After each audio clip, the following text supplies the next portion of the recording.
तो finally students, आप सभी के लिए आपकी क्लास 9th वार्षिक परीक्षा 2025 सामाजिक विज्ञान सोशल साइंस का क्वेश्चन पेपर लेके आ चुका हूं आपके 7 मई यानी कल के एग्जाम के लिए, जो कि आपके लिए बहुत ही ज़्यादा इंपॉर्टेंट रहने वाला है। इसके सभी क्वेश्चंस आपके एग्जाम में आपको 100% देखने को मिलने वाले हैं।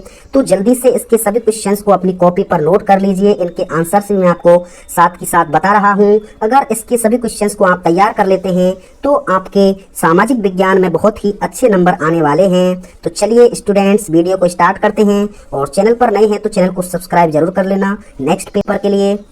तो स्टूडेंट्स, सबसे पहले हम इसके सेक्शन ए खंड ए को सॉल्व करेंगे, जिसमें आपको एमसीक्यूज मल्टीपल चॉइस क्वेश्चंस दिए हुए हैं। पहला क्वेश्चन आपको दिया है, राजस्थान के रेगिस्तान में मुख्य चरवाहा समुदाय कौन सा रहता है। तो राजस्थान के रेगिस्तानी इलाके में जो आपका रायका है, रायका समुदाय इसका राइट आंसर हो जाएगा। Next, the main pastoral community lives in the desert of Rajasthan is Raika हो जाएगा। अगला है, वन आरक्षण के विरुद्ध बस्तर में हुए आंदोलन का नेतृत्व किसने किया था।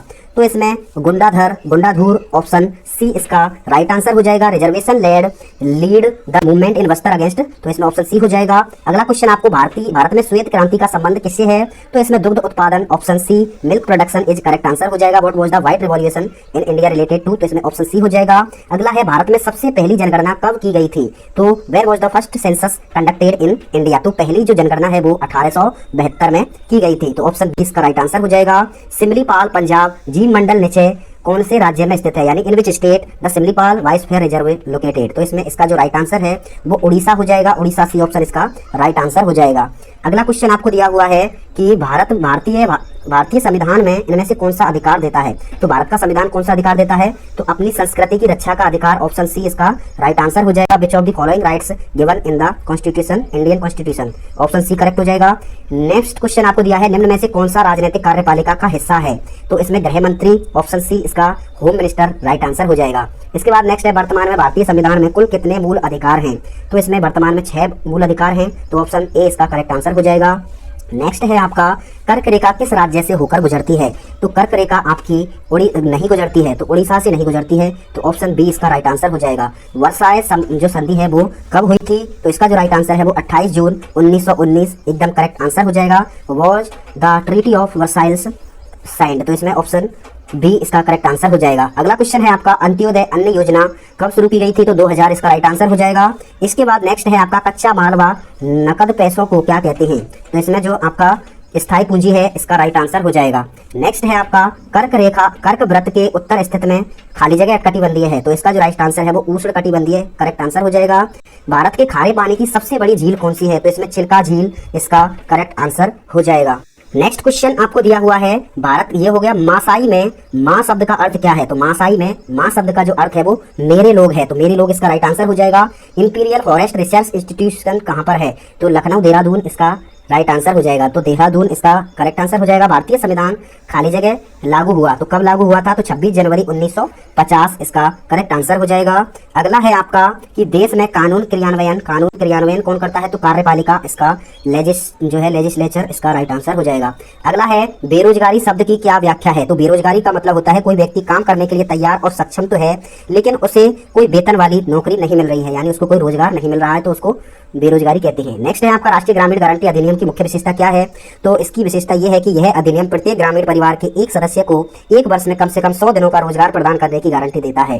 सार्वजनिक वितरण प्रणाली क्या है। तो सार्वजनिक वितरण प्रणाली क्या होती है, यह एक ऐसा तंत्र है जिसके द्वारा सरकार खासकर जरूरतमंद लोगों को सस्ती कीमतों पर खाद्य और गैर खाद्य वस्तुओं का वितरण करती है। इसके बाद नेक्स्ट है, भारत में कर्क रेखा किन राज्यों से होकर गुजरती है। तो कर्क रेखा 8 राज्यों से होकर गुजरती है, राजस्थान, गुजरात, एमपी, छत्तीसगढ़, झारखंड, पश्चिम बंगाल, त्रिपुरा और मिजोरम। इसके बाद अगला है, भावर क्या है। तो व्हाट इज भावर। तो भावर क्या है, भावर एक वह सक्रिय या तंग पट्टी है जिसका निर्माण कंकरों के जमा होने से होता है, जो शिवालिक के ढलान के समानांतर सिंधु एवं तिस्ता नदियों के बीच में पाई जाती है। साक्षरता दर किसे कहते हैं। तो किसी विशेष जनसंख्या के समूह के उन लोगों का प्रतिशत है जो पढ़ और लिख सकते हैं, उनको हम साक्षर या लिटरेट कहते हैं। इसके बाद नेक्स्ट है आपका, जलवायु को प्रभावित करने वाले कारक। तो जलवायु को प्रभावित करने वाले कारक क्या है। हिमालय पर्वत का प्रभाव हो सकता है, वायु दाब और हवाओं से संबंधित कारण हो सकता है, ऊंचाई हो सकती है, मानसून हो सकता है, वनस्पति और मिट्टी हो सकती है, अक्षांशीय स्थिति हो सकती है। इसके बाद नेक्स्ट है आपका, लोकतंत्र क्या है। तो लोकतंत्र, व्हाट इज डेमोक्रेसी। तो लोकतंत्र एक ऐसी व्यवस्था है जो लोगों को यह चुनने की अनुमति देती है कि उनके देश पर किस तरह का शासन किया जाए। संविधान क्या है? तो संविधान किसी देश की सरकार और उसके कामकाजों का मूलभूत ढांचा होता है।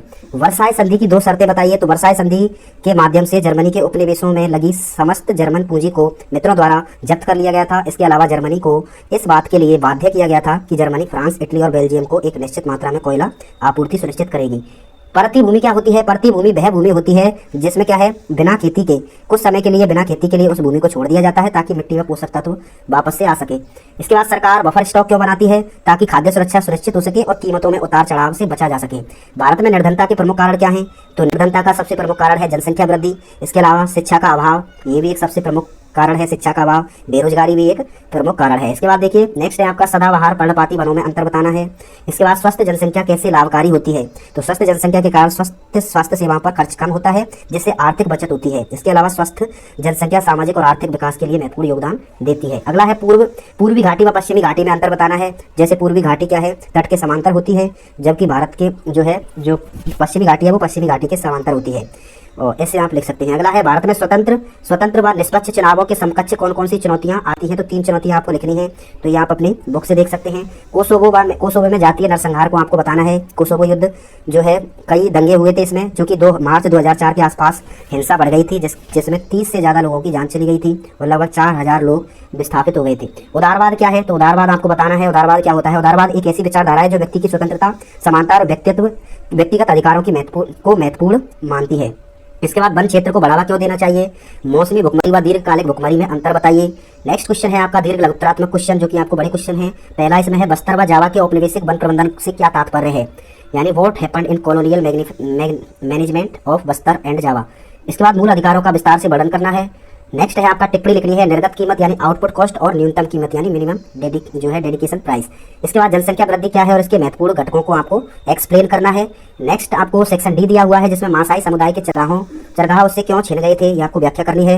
इसके बाद नेक्स्ट क्वेश्चन अथवा में आपको दिया है, इसी के अथवा में या तो ऊपर वाला कर सकते हैं या नीचे वाला आपको करना है। अगला है भारतीय मानचित्र पर आपको निम्न को दर्शाना है। जैसे राजस्थान कहाँ पर है? दिल्ली, महाराष्ट्र, अंडमान, थारका ब्रुस्टल, पंजाब और गंगा का प्रवाह क्षेत्र। तो ये आपको मैप पर आपको दर्शाना है। तो ये सभी क्वेश्चन आपको तैयार करने हैं, सभी को शेयर कर देना। चैनल पर नए हैं तो चैनल को सब्सक्राइब कर